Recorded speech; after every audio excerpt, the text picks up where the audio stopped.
سڵاتان لەوێ ئەم کاتتان باش لاڵقەیەکی دیکەی بەرنامەی هەفتانە لە کوردستان 24ەوە لەگەڵتانم. بەرنامەیەم جارشمان کۆمەڵێک بابەت و بڕگەی جیاواز و سرنجڕاکێش لە داهێنان و بابەتە جیاوازەکان لە شار و شارۆچکە جۆرا و جۆرەکانی کوردستان لەخۆ دەگرێت. تا کۆتایی هەفتانەی ئەم جارش لەگەڵمان بن.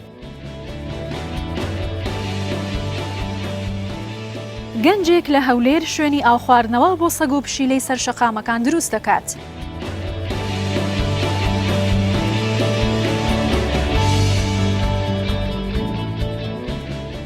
هاوڵاتیەک لە چەمچەماڵ ئۆتۆمبیلێکی تایبەت دروست دەکات.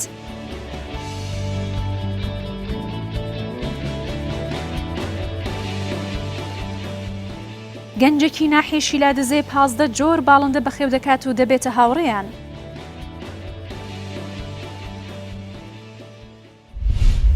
باهۆی بەرزبوونەوەی پلەکانی گەرما گەنجێک لە شاری هەولێر وەک ئەرکێکی مرۆڤایەتی چەندین حاوی جۆراوجۆری دروست کردو بۆ ئاژەڵانەی کە لەسەر شەقامەکان بۆی کە بتوانن ئاوی تێدا بخۆنەوە. ئامانجی ئەوەیە کە پەیامی ئاژەڵ دۆستی و هەروەها گیانی هاوکاریکردن بۆ ئاژەڵان بگەێنێتە هاوڵاتیانی شارەکانی کوردستان.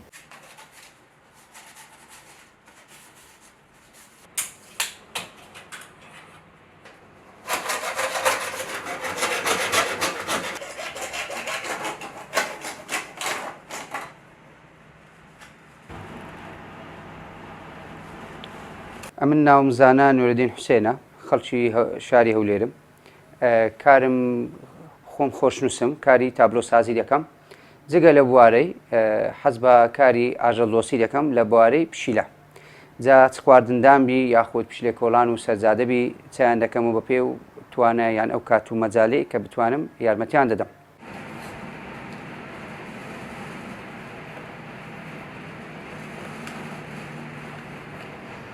ئێستا کەش مدەی زۆرە کە سەرقاڵی دروستکردنی ئەو حاویانەمە لە بۆ تێکردنی ئاو خواردن و لۆ پشیلەی کۆڵان و سەرجادە.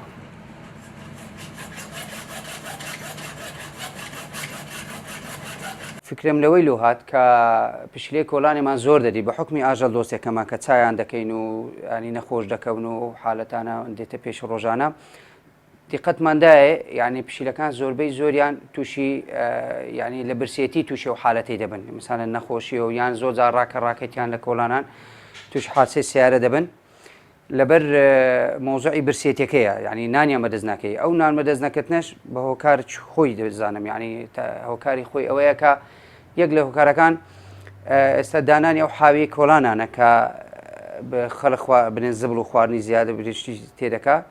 قەپاغی هەیە، ئەو قەپاغا بۆ سەبەبە کە پشیلەکان نەتوانە خواردن دەرینن. هۆکاری دووەم ئەوەیە کە ئێستا لەسەر سفرەی خەڵک لایلۆنی ئەو تەنکەکان بەکاردێنێ کە خۆراکەکان هەمووی لە ناوی دادەنێ و خواردنەکەی جیان ناکاتەوە. ئەوە وەدەکا کە پشیلەی کۆڵان احتیمادیان لەسەر ئەو خواردنە نەمینێتن، ینی سەرچاوی خۆراکیان نامینێ. و باڵەخانەی بەرز و ئەو شۆقانەی دروست دەکرێت ئەوانش هۆکارەکەن کە پشیلە برسی بن. ئیدی ئەمن لەو هۆکارانە تەمان هۆکارش دیکە زۆرە، بەڵام ئەم ئەوەندەی ڕەچاوم کردبی و هەر ئەوەندەم دیتە لۆ فکرم لەوەی کردەوە کە ئەمن خواردنی بدەمە پشیلەی، بەڵام بە شێوازێکی سیستەم، ینی بتوانم چەند زەمە خۆراکەچی لە کاتێکیدا لە بۆ دابینکەم، نەگە من هەموو ڕۆژەویان هەموو چەند سەعات جارە چەند دەقەجارێک بێن خواردن و دانێم. لۆ فکرم لە حاوێکی ئەو هاولە و جۆرەی کردەوە وەکو بابرین سایلۆ کە لەسەرەوە خواردنەکەی تێدەکەی لە ژێرەوە خواردنەکەی خۆیان دەخۆن.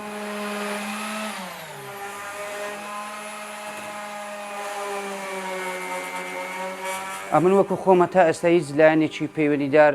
نەخۆم داوام کردیان نە ئەوانش پەیوەندیان بە من کردیانە. حتمما ئێستا ئەو هەموو ڤیددیۆ و فیچەر و شتانم بڵاو دەبتەوە چ من لە پارە و لە ئەکاونتی خۆم بە بەردەوام بڵاو دەکەم و لە پەیجە برێن ئاژەڵ دۆستەکانیش معدل بڵاوم کردیتەوە. ئیتر تا ئێستا بە نەهاتین ینی داوام لێ بکەن ئیتر شێوازی دروستکردنەکەی چی بکەین و چۆن لەو شوێنانەکە پێویست بک دای بنێن. ئەم پێم خۆشە ینی ئەقەلشی لە شوێنە گشتەکان دابدە لە من پارکەکانیان شوێنە دوورە دەستەکانیان ناو بازار بە هەموو شار و شارۆچکەکان شەر نیە بەس هەولێرم باسی هەموو ئاستی کوردستان دەکەم. ینی پێم باشە دابدرێ. ئەمن ئامادە باشی خۆشم دەردەبڕم لۆ ئەوەی کە ئەگە حکومەت دەعمی مادیم بکە یان ئەو شوێنانە بتوانین دەستنیشان بکەین، بتوانین ئەگەر زۆریش نەبی چەندانێکی لێدا بنین.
ئەمە پەیامم ئەوەیە کەوا هەر کەس ڕاستە خۆی لەسەر سفرەی خواردنەکەی کە ئەو خواردنی زیادە دەمینێتەوە لولی نەدا لەگەل لایلۆنی دوای بخاتەنەوە حاویە و حاوە بۆگەن دەکا و خواردنەکەش بەزای دەچی خەسار دەبی و پشیلەکە ژێرە ئیسفادەی نەکرد پشیلا جۆرا خواردنی دەخوا حتا شیوی دەخوا ساواری دەخوا برنجی دەخوا سینجی دەخوا ئەنی ئەتو ماڵ برێن گۆشت و شی و برنجی لێدنێن ئەو چەلاوەی کە دەمینێتەوە لە بەسەر نانەکی دابکە بەس بۆنی گۆشت وانەی لە بۆ وەرگتبی نانەکەش دەخوا.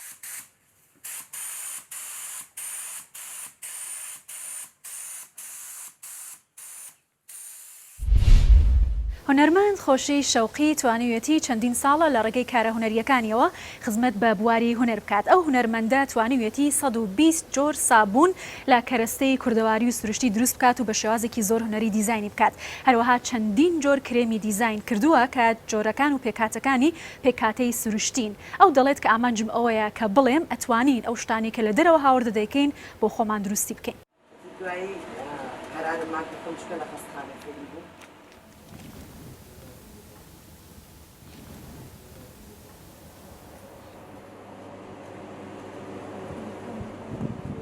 من ناوم خۆشی شەوقیە مامۆستایی پەیمانگەی هونەرە جوانەکانم لە بەشی گرافیک لە کاتی کەرەنتینەکەیە زۆر کاتم هەبوو بەڕاستی ئیشی هونەریم کرد بەڵام هەر پڕی نەکردمەوە لە بەرۆی پێویستم بە کۆمەڵێ شتی سروشتی بوو بۆ خۆم دەستم کرد بە دروستکردنی ئەم سابوونانە. لەبەرەوەی من خۆم زۆر حەزم لە شتی سروشتیە و زەعیف بوومەوە بەهۆی نەخۆشیەکەمەوە هەچێکم بەکارهێنا سوودی نەبوو نەشمەتوانی نەشتەرگەری تر بکەم لەبەر کەم خوێنیەکەم ئەوایە خۆم شتە سروشتیەکانم بکردایە لە خەستەخانەی ئەڵمانیا لە بەرۆی نەخۆشی درێژ خایان بووم فێری ئەوەیان کردم چۆن سابوون دروستکەم حەزم لێ کرد لەو کاتەوە ئەنجایتر بۆ خۆم لێرە دروستم کرد کاتێکە ماوەڕایە ڕەفیقەکانم خزمەکانم زۆریان بەدڵ بوو ئیتر کەرەنتینە کاتێکی زۆر ئێتم باشم بۆ ئەمەنەکەم بە پرۆژە کردم بە پرۆژە بەزیترەوە چنێکە کەرەنتینی نێمە زۆر زۆر زیای کرد کاتەکە ئیتر بە تاوەتی دەستم کرد بەم ئیشە ئێمە وڵاتێکی زۆر زۆر دۆڵەمەندمان هەیە یعنی بەس ئەوەیە بە دوواداچوون نەکراوە زانستیانە بە گوڵە سروشتیەکانمان خاکە سروشتیەکانمان یعنی تۆ پێشبینیت هەیە کە مەسەلەن ئەمە قوڕی کوردستانی تایە قوڕ یەکێکە لە شتەکانی کە زۆر زۆر هاوکاری پێست دەکا بۆ چاکبوونە لە کۆمەڵێ بڵێن پەڵا چۆنەڵێ زیبکە چرچی نەوع قوڕێکی سوورمان هەیە زۆر زۆر گرنگە نەوع قوڕێکی ڕەشمان هەیە زۆر زۆر گرنگە هەر یەکە ئۆکسیدانی کەتیایەتی هاوکاری پێستەکە ئەمە بەس باسی خاگەکەم جارێ نەهاتوومەتە سەر گوڵەکان گوڵەکانیشمان ئێمە ئەو هەتاوە جوانە لێیاوە یعنی گەشەی کردووە نەهی شوشەیە نەهی کیمیاویە خۆی سروشتەکە دروستی کردووە ئەم چیکەیە بە وەختی خۆی بە ڕۆحی خەنە ناسراوە نەک ئەو پەرمەنگەناتی کە ئێستا لە بازاڕی فرۆشن نە ئەمە ڕۆحی خەنەیە باشە ڕۆحی خەنە چیەکات مادەیەکی تایە وەکو چۆنەڵێ هاوکاری پێستەکە بۆ ژیانەوەی کۆلاجینەکەی ژێرپێست بێلەوە ڕەنگێکی سوور تەیاتێ جا من ڕەنگەکانیش کە بەکاری هێنم هەوڵەیەم یعنی سروشتی بێ ئەو ڕەنگە سوورەم لەو چیلکەیەوە بۆ دروست بووە ئەمە تینتە ئەمە بۆ سەر ڕوومەتە بۆ سەر لێوە هەمووشی بە مێوی شاخ دروستم کردووە یعنی ئەوە مهمەکەیەتی کە لێو لە وشکیە پارێزێ هەمووشی دژە خۆرە دوایی قەرارماکە خۆم شکە لە خەستخانە فێری بوو گوتم خۆم سێکەم بۆ خۆمان وەڵای من لەبەرەوەی مامۆستایی شێوەکارم هەموو تەمەنم لە ناو ڕەنگا بردوۆتە سەر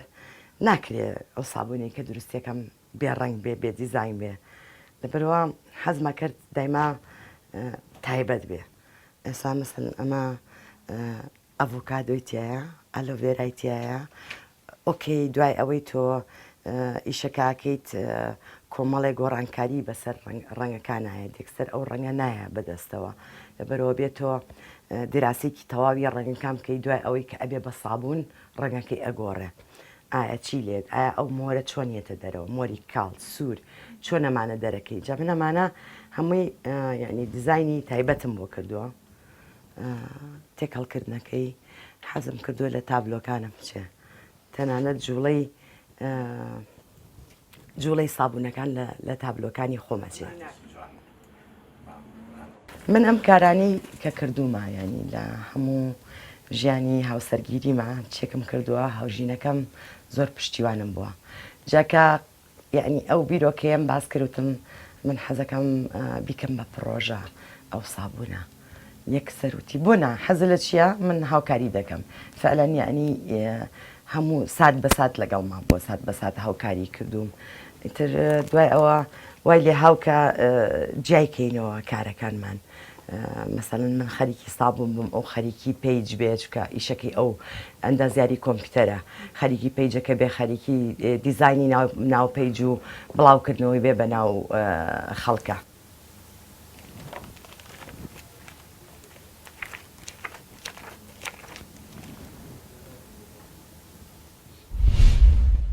هاوڵاتیەک لە ناحیە شۆڕشی سەر بە قەزای چەمچەماڵ ئۆتۆمبیلێکی تایبەت بەخۆی دروست کردووە و کارەکانی ڕۆژانەی پێ ئەنجام دەدات ئاسۆ ئەزیز وەستای چاکردنەوەی سەلاجە و غەساڵی ناو ماڵانە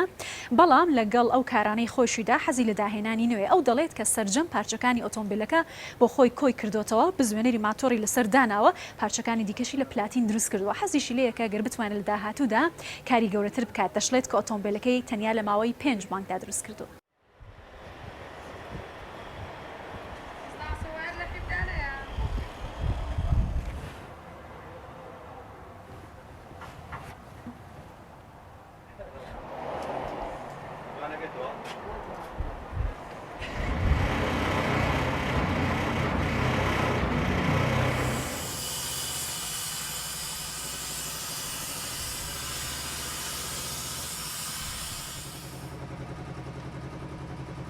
لە مناڵی وەیادم سەناودایەنان بووە حەزی مناڵیمە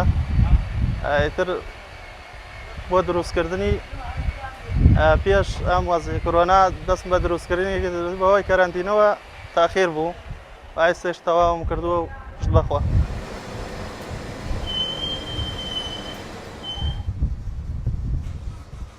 بەس بۆ دروستکردنی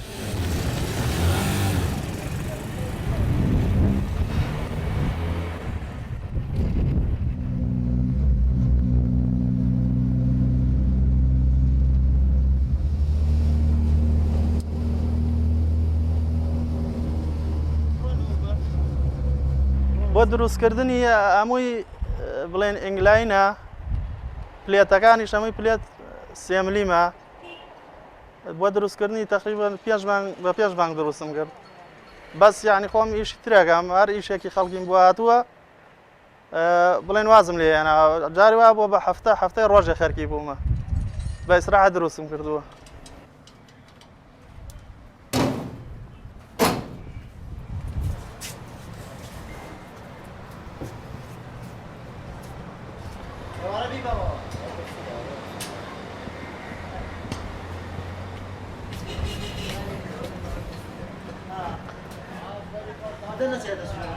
ناوەی بزوێنەری 150 ماتۆڕی لەسرە ئەکسلی ماتۆڕی سێتایی لەسرە داشبڵی شێر این ماتۆر سێتایە 1 کیلۆمەتر و سکوانی سیارم بۆ داناوە و ئەو وایەرمەنی شێر خۆم کردومە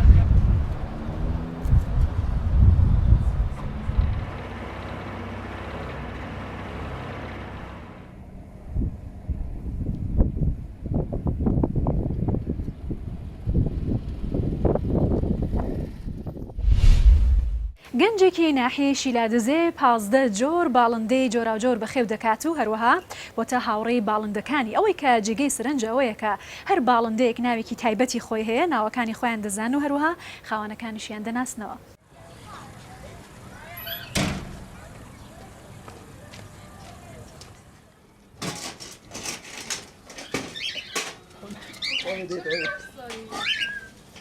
از شکر عبدالله شکر خلق نحیا شلاد زمه اول زاروکی نیاخواره از طیر و طوالی بخداند کم میگه لی جوره طیر و طوالای تا این تقریبا 6-7 جوده که طیر و طوالانه قدیم وره من بخود جهه که نفمال دا چه کریه از بخداند کم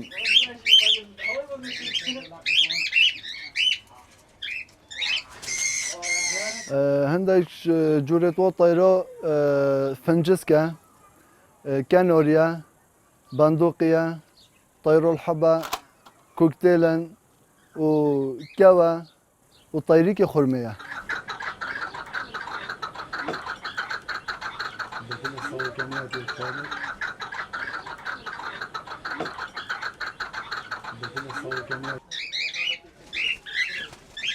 شوف دير يومي قال همي أصحش همي نوع طير طوالي كان بس طيبة طيرة كهي نوفيود بيجني مينا من برد هابي يعني تأخفت نوفيتين مولا مخرات قوتن ونوفي متقوت فيلي يعني قال مروفي تأخفت حتى ويرو داي محاجد كر طير من هكوت بيجن مري خدي كلام قال مكي كيش ايدام من كيش خوب مينا يناف كر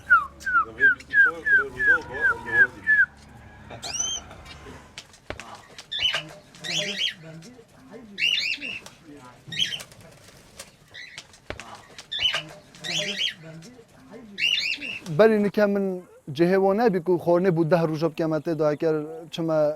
جه که گریان که دوام که چمو بزوری نوه خورنواجی از بود که ما قالکتون ترا 10 روز هیا بس آوان قایده مروف مستمر گوریدن دنیا گرمه آوان گورید و یک خورنه جی گارسید خون علفی و طوفکا بو کوکتیلا اب بولنده تن خودان کردن پتریا و فنجس زیتر زیادت بیتن فنجس که با هوی راستی ارزانه جود 15 یا 20 یا بس کناری و طیر الحب و افمینا من بحث جکره او جوتی تون گرانن وگا و کوکتل جوتی و یه های 85 یه های نوتا یه های ورقه کشی حتی ورقه نیواجی یه های حتی چا ورقه جی بومینا یه دای نمن من ندایا چونکی تو آخر گلمه دا و کسی که مالی بیبو ما دل فرونی سر نبیا که حتی چا ورقه جی طیر من مینا ادام ندا اول تقریبا 10 روزی اتش کرد ام جنگه بپارزین جنگه جی بالندا گلکا جوانه یعنی بالندا تشتکی جوانه یا خلطه ام بالندا کجین وید ام بالندا چاوه خوب دینه خودان کن ضرری نگینه هیچ بالنده باور بکه من او دل نینه از چه بالندا بکشم چونکه از بالندات مولا خدا خداند کن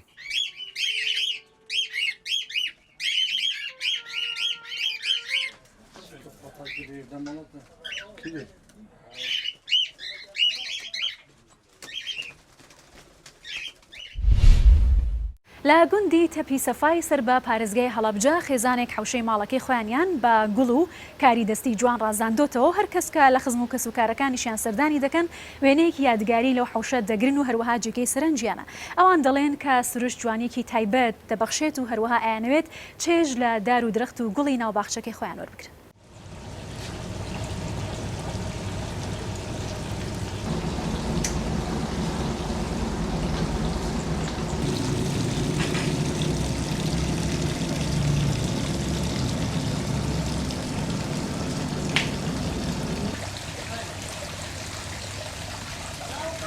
بیرۆکەی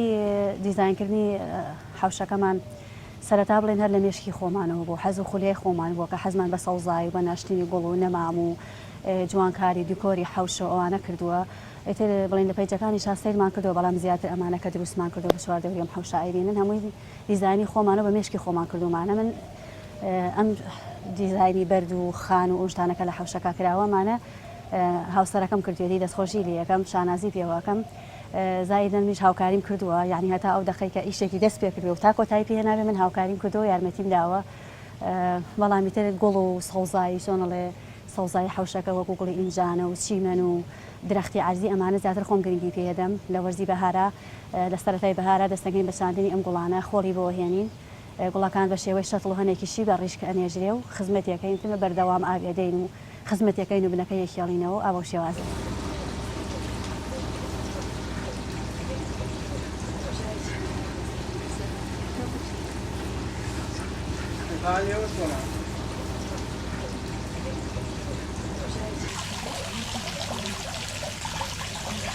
کاتەکان دیاری نەکرد بڵێم چەند لە ناو حەوشەکەیان بەڵام لەوانەیە بڵێم سێ بەشی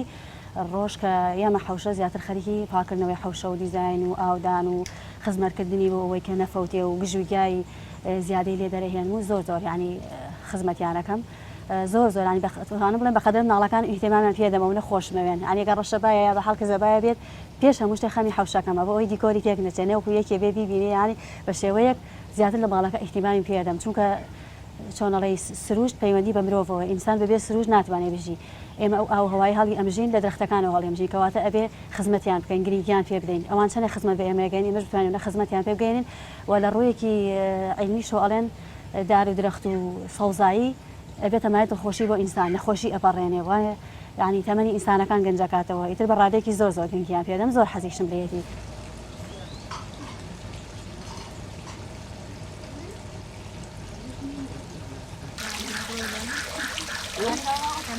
ئەم سەوزایی سروشتی جوانی و گوڵ و گوڵزار و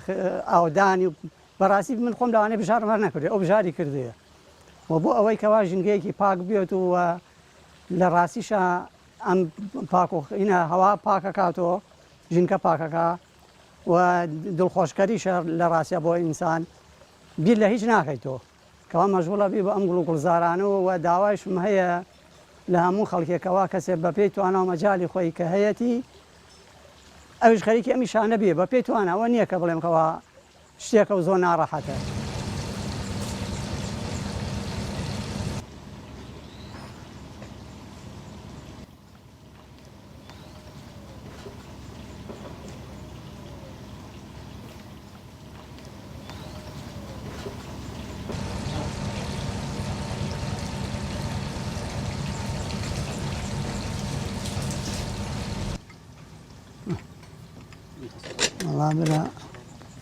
ئەبێرە لای منەوە قوربان.